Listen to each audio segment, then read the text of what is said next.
Hi YouTubers, it's me again, it's Carry On.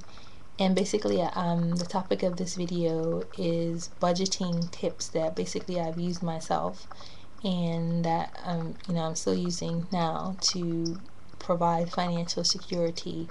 And this is especially important when you're in college, because there's lots of people that haven't gone to college or have gone to college and are adults and still struggle with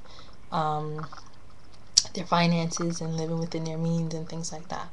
So, okay, so let's say you're in a situation where your financial situation isn't that fantastic, but you would like to improve it. So the first thing I would recommend doing is sitting down with a pen and a piece of paper, or a pencil and a piece of paper and a calculator. And the first thing I would do is to write down a list of all the sources of income that I have and the specific amounts that I have of that income. So let's say you're in college, for instance, right? So you're in college and you get the grants and you get scholarships and you get loans, and if your parents help you out or whomever else help you out, then you have that money.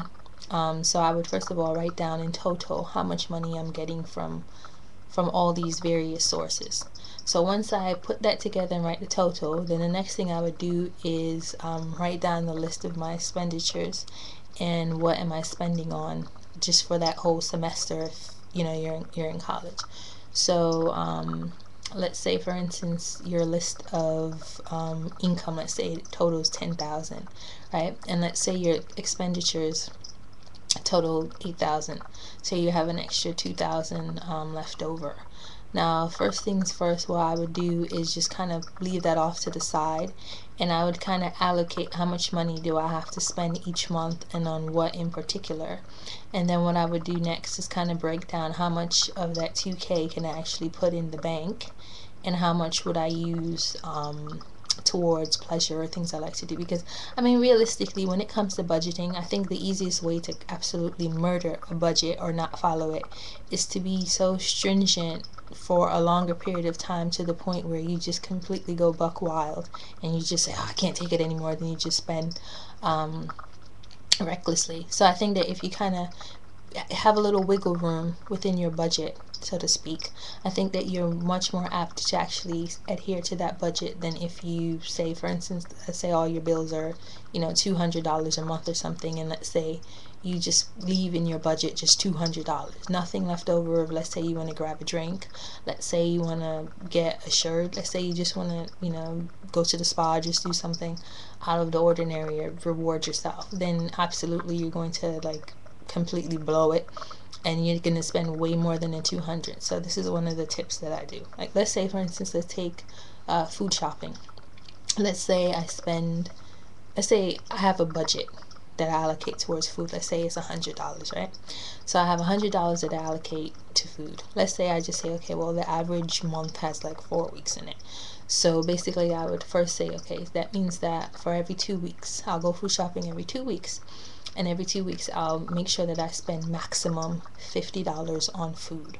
So what I would do is, instead of going to the supermarket and spending $50 on food, let's say a Sunday, and then 2 Sundays from then go shopping again, what I actually do is maybe spend $30 on that Sunday and leave back 20 and say, you know what I'm going to do is I'm going to spend $30 and I'm going to buy my necessities and my staples, whether it's different meats, if it's rice, if it's potatoes, if it's whatever. The staple food, I'm going to buy that first. And I'm not going to spend all of the $50 that I have budgeted for these 2 weeks. I'm only going to spend 30. So when you spend the 30 now, let's say you're like me, and as you go along, you might see things that you like. I might pass a Thai place and want to grab a quick bite to eat from the Thai place, or I might pass a Mexican burrito place and grab a burrito. I mean, that's the easy way to blow your budget if you make it too strict. So what I do is I say, okay, well, I'm going to spend 30 on my staple items, and then I'm going to budget $10 per week for other things. So I'll spend and I'll buy my meats and whatever basic things that I need, right? My juice and water, blah blah blah.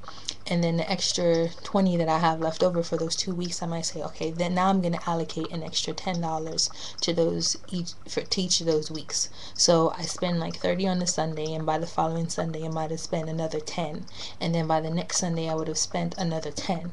And then I might break it down even further and say, okay, well, I spent $30 on the staple food, and then I have $10 for this upcoming week.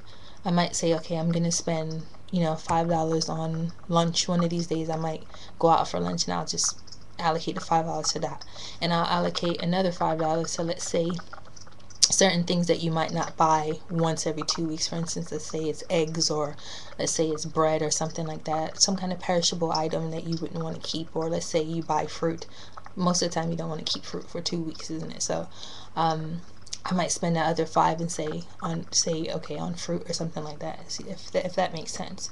So when you have a budget, it's good to have like a contingency, or to have some kind of wiggle room in there in case you see something that you like. Because if you just say, I'm only going to spend $50, and if I spend all of that 50 on that one Sunday, then that leaves nothing for the next 2 weeks, and there's bound to be something that catches my eye within those 2 weeks, and then I'm just going to completely throw my budget off. So what I do is just spread the funds in my allocation process, and I'll just spend $30 of whatever's necessary, and then I'll leave some wiggle room. Like I said, I might have $5 a week that I might say, okay, I'm gonna just buy lunch during the week, and then I'll have another $5 to, if I want to buy fruit, or if I want to go along and I see something extra that I want, I can just buy it. And then it makes it a lot easier for me to stick to my budget than if I'm too strict. And another thing I would recommend also is looking into what you currently spend on, besides the bills, like the things that are necessary, or and especially like your fixed costs. I would also look at other things that I might buy. Do I get my hair done? Do I get this done? Do I get that done? How much do I spend on it? How often do I spend on it? So let's say every 6 weeks I get the hair done or whatever at a salon. Then I might budget for those 2 months. Let's say it cost me $50. I might budget $25 each of those months, because within the 6 week process, I'm going to be spending that. So at least I know how to spend, and what to hold back and what to let go of in that meanwhile. And when that 6 week period comes, I have the money to spend on it. And another thing I'd recommend as well is having a set amount that you save a month, no matter how small your income is. So even if it's $20, I mean, $20 over a 12-month process is $240. And let's say by year 2 you have an emergency, at least you have some money left over that you can spend towards something else. So I mean, just these little things have really helped me over the year. So whenever, if there's an emergency, God forbid, I don't have to lose sleep, because I know that I have a little something extra that I can put towards that. And also, I would recommend living within one's means. I know it seems elementary, but you'd be very surprised.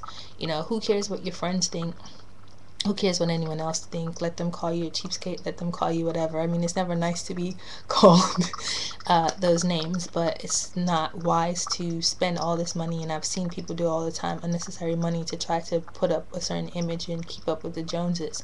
The Joneses can't pay your bills. So that same person that you're trying to keep up with today they have a different financial situation. Maybe they have the means to do that.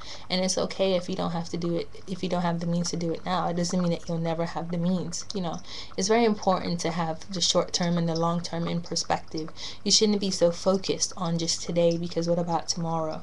You know what I mean? You don't want to be one of those people. Like, I know people that make 70K a year, and they still live at home with mom. And I just don't understand it. I really don't understand it. It's like, you don't really have that many bills, and you make 70K a year. You barely have a safe. Like, you should have a house. And this is going to the club, popping by, doing all this other unnecessary stuff, buying this and buying that. And yes, you should reward yourself if you work hard, absolutely. Because like I said, one of the quickest ways to blow a budget is to be so strict that there's no wiggle room, and that you can't reward yourself, because you should reward yourself, but you should do so within reason. And you should budget yourself so that you can, allocate these funds. So hopefully, you take these tips into consideration, and you just really examine your financial life, because there's no point in living a hand-to-mouth existence forever. Sometimes you're going through a transitional period where you have no choice. I've definitely been there, and you just have to kind of live hand to mouth. But even in my hand to mouth, you better believe I'm going to be putting up some kind of money for a rainy day, because nothing is guaranteed. And another tip that I'd like to give to college students is, don't be in such a hurry to move out of your parents' house if they're not kicking you out. Now I know that American culture is quite stern on this, more than any other culture, to be honest with you, that I've seen in the world. Like a lot, not all, but a lot of the American culture says, okay, you're 18, bye bye, which in one sense is good because you're teaching you should be independent. But on the other hand, it's like you should also teach you should be stable before you leave, your parents' house. So if you get along with your parents and they don't mind you staying there, I would recommend, let's say you graduate college, if you can move back home, move back home. There's nothing wrong with that. Move back home for a year or so. Save up that money. At least you'll have that confidence of when you leave your parents' house, you don't have to come back. Because I've seen people that didn't heed my advice.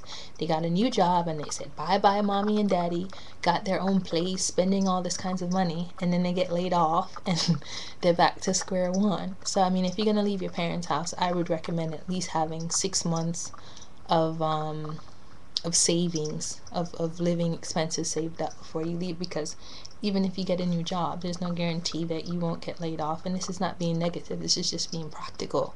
Or let's say you move in with a roommate, sometimes things don't work out with roommates, and you know I would much rather stay at home, save money, and be stable than to move out. I have to move back in because of carelessness. I think that's much more embarrassing personally, but to each his own. So yeah, live within your means, spend within your means. Your friends might be going out buying this, buying that. You want to keep up with the latest fashions. In a sense, I'm kind of lucky because I make clothes, but by the same token, shoes and handbags and things like that. The temptations. But I still have to think long term, and if I have long term business plans, any extra money I have should be going towards trying to multiply it, not to just spend it and not have any income coming in. So yeah, if you have extra money left over at the end of the semester, think about ways that you can make that money work for you instead of just squandering it foolishly on club outfits and going here and going there. And you should, like I say, you should reward yourself. I'm not saying that you should be so strict that you never do anything fun, but it should be done within reason. If you make $900 a month, you shouldn't be spending 1,000 a month, or you shouldn't even be spending 900 a month. You should at least aim to save at least 90 out of that. Aim to save 10% of that money. That's the kind of thing that I've always done, is try to save at least 10% or more of whatever I earn, no matter how little it is, and just put it away, because you never know. And it has saved my life, trust me, because there are some times when you might need money and maybe your parents don't have it or other people don't have it. And to be honest with you, I personally don't like asking my parents for anything, and I've since I turned 18, I've kind of been that way. And it's kind of strange, because you would think that the first person or first people that you'd want to turn to when you find yourself in a tizzy is your parents. But I'm kind of the opposite. I'm always thinking, how can I help myself? How can I get myself through a situation, instead of how can my parents, bail me out of the situation. And I think if you have that kind of independent mind frame, you'll be a lot more responsible, and in the long run you'll have the financial stability that you want, instead of living life in circles.